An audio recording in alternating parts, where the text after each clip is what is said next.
लोकसभा चुनाव के नतीजे आ चुके हैं और ऐसा माना जा रहा है कि तीसरी बार मोदी सरकार बनने जा रही है। हालांकि बीजेपी को अपने बूते पूर्ण बहुमत का आंकड़ा नहीं मिला है, लेकिन एनडीए का आंकड़ा इतना है कि बीजेपी अगली सरकार भी बना ले और प्रधानमंत्री नरेंद्र मोदी एक बार फिर शपथ ले सकते हैं। हालांकि अब से कुछ देर पहले वो राष्ट्रपति भवन गए और उन्होंने अपना इस्तीफा और साथ ही यूनियन कैबिनेट का इस्तीफा सौंपा और राष्ट्रपति ने उन्हें अगले प्रधानमंत्री की नियुक्ति तक पद पे बने रहने के लिए कार्यवाहक प्रधानमंत्री बने रहने का आदेश दिया। हमारे साथ आरपी सिंह जी, बीजेपी के वरिष्ठ नेता और राष्ट्रीय प्रवक्ता। सर, जो मैंडेट है, इस मैंडेट की तो उम्मीद नहीं थी, 400 पार, और कहाँ बीजेपी अपने बल पे बहुमत भी नहीं पा पाई। देखिए, आप 400 के हिसाब से देखें तो मैंडेट वैसा नहीं, परंतु बहुमत तो हमारे को मिला है और प्री पोल अलायंस का जो हमारा अलायंस था उसके हिसाब से मिला है और हम 290 सीटें हमारे पास हैं।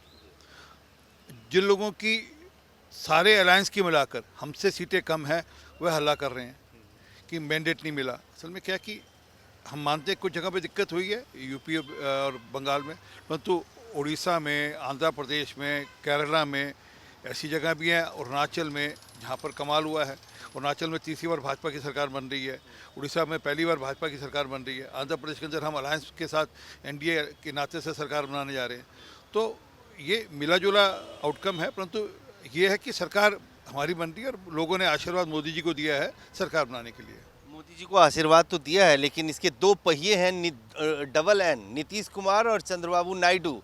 इन दोनों पहिए, ये दोनों जो बैसाखी है, क्या मोदी जी को 2047 के जो विकास का विजन है वहां तक जाने देंगे या पहिया हिलाते रहेंगे बीच में? देखिए, दोनों के साथ प्री पोल अलायंस है।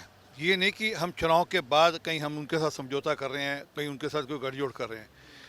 नीतीश कुमार जी कई बार चुनावी सभा में कह चुके हैं कि मैं कहीं और जाने वाला नहीं, मैं भाजपा के साथ रहूंगा, एनडीए अलायंस का हिस्सा रहूंगा, ये कई बार कह चुके हैं। तो उनका मन तो साफ। पलट जाते हैं ना। नहीं। आज हवाई जहाज में बैठे तो आगे पीछे बैठे थे, जब हवा में प्लेन गया तो दोनों इकट्ठे बैठ गए, तेजस्वी यादव। कहीं बैठे हो, बैठने से क्या फ़र्क पड़ता है? ये कोइंसिडेंस है कि एक ही फ्लाइट, उस समय 10:40 की एक ही फ़्लाइट है जो सुबह के उस पार्ट में आती है फ्लाइट, और उनको दोनों को दिल्ली आना था। दोनों को अपने अपने घटक जो दल हैं उनके हिसाब से मिलने के लिए आना था, एनडीए के लिए आना था, एक ने इंडिया अलायंस के लिए आना था। पर तो सुनिश्चित समझिए, नीतीश कुमार कहीं जाने वाले नहीं, कहीं हिलने वाले नहीं, और मजबूत पिलर की तरह एक रहेंगे एनडीए अलायंस का हिस्सा बनकर। और चंद्रबाबू नायडू तो अभी हाल में खुद आए थे मिलने के लिए यहाँ पर अमित शाह जी से और मोदी जी से, और बड़ा स्पष्ट है कि उनको दिखता है कि उनके यहाँ जो लोकल सरकार चलानी है तो हमारे अलायंस के साथ सरकार बनी है उनके वहाँ पर। और तब इंडियन अलायंस का कोई व्यक्ति उनके पास गया नहीं था जब वो उनको ज़रूरत थी। तब तो सिर्फ भाजपा के लोग उनके साथ खड़े थे और भाजपा के लोगों ने उनके साथ समझौता किया। तो दोनों के दोनों मजबूत पिलर हैं और दोनों के साथ ही मजबूती के साथ सरकार चलेगी। एक सवाल सर, पंजाब को लेकर, पंजाब में बीजेपी ने इतना प्रयास किया, लगभग आधी कांग्रेस पार्टी आप लोगों ने तोड़ दी, आम आदमी पार्टी से सांसद ले आए, बावजूद इसके खाता तक नहीं खुला। नहीं, आप इसको अपनी जो पुरानी सीट थी वो भी गंवा दी। नहीं, पर आप ठीक है, हमारी सीट गई, परंतु आप ओवरऑल रिजल्ट देखें तो हम 3 गुना हो गए हैं वोट परसेंटेज में। हम जितने पिछली बार असेंबली इलेक्शन में वोट हमको पड़े थे, उससे हम 3 गुना हमारे रिजल्ट्स आए हैं। तो दिखता है कि हम तो आगे बढ़ रहे हैं और लोगों का प्यार भी अपार मिल रहा है, ऐसा नहीं है। और ये ग्रेजुअली अब, क्योंकि हम अपने दम पर वहाँ पर काम कर रहे हैं और अपने दम पर इलेक्शन लड़ रहे हैं, और आज हम ठीक है, कांग्रेस और आम आदमी पार्टी के बाद की पार्टी है, परंतु हम अकाली दल से आगे निकल गए हैं। लेकिन अकाली दल ने हरसिमरत कौर बादल जीत के आई, उनका कहना है कि बीजेपी ने तो पूरी कोशिश की कि अकाली दल खत्म हो जाए, लेकिन देखिए फिर से जीत के लोग वो ये बताएं कि उन्होंने किस किस के साथ समझौता किया चुनाव जीतने के लिए, वो किन किन दलों के साथ उन्होंने आपस में गठजोड़ किया, अंदर खाते गठजोड़ किया चुनाव जीतने के लिए। तो विषय ये नहीं है, विषय है कि उनके परसेंटेज ऑफ वोट क्या, हमारा परसेंटेज ऑफ वोट क्या है, और आज हमारी प्रेजेंस है या नहीं है। और 12 सीटों पर, 12 पार्लियामेंट्री सीटों पर पिछली बार के जो वोट थे उससे हम आगे बढ़े हैं या नहीं बढ़े हैं जी।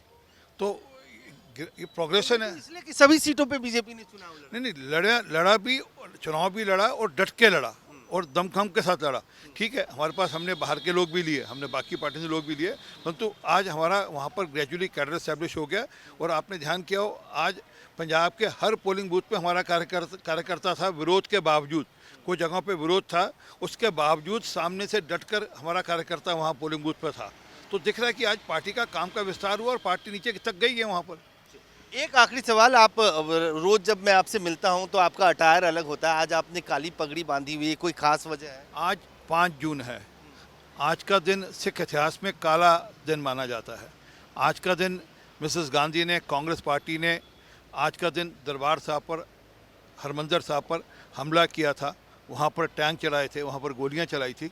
ये आज जज़र अकाल तख्त सबकी कॉल थी कि आज ब्लैक टर्बन डे मनाना चाहिए और आज का दिन हमको प्रोटेस्ट करना चाहिए। मैंने उसके अंतर्गत जज़र अकाल तख्त सब का जो कॉल था उसको मानते हुए आज ब्लैक डे मनाया है और काला टर्बन पहना है।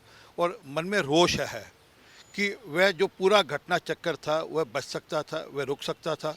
और मेरा मानना, मेरा नहीं, जीबीएस सिद्धू जो उस समय एडवाइज़र थे सिक्योरिटी के, पीएम के, उन्होंने भी अपनी किताब में बड़ा स्पष्ट लिखा है कि सारी की सारी जो संरचना थी ये कांग्रेस पार्टी ने चुनाव की दृष्टि से की थी और चुनाव जीतने के लिए उन्होंने सिखों को इस प्रकार से डेमन प्रेजेंट किया और बाद में चुनाव जीते भी।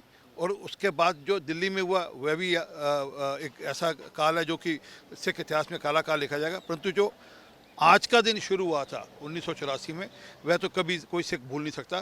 जिस प्रकार से अकाल तख्त साहब को ढेरोढेरी किया गया, तोड़ा गया पूरी तरह, तोप के गोले चला चला कर तोड़ा गया, वह सब रोका जा सकता था, वह सबका सब बच सकता था अगर सरकार की नीयत ठीक होती। इसलिए आज हम उसको काला दिवस मनाते हैं।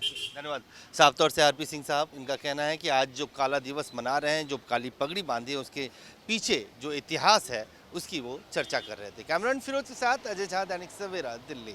देश दुनिया की हर खबर सबसे पहले देखने के लिए फॉलो करें Dainik Savera TV, YouTube, Facebook, Instagram, X और व्हाट्सएप चैनल पर।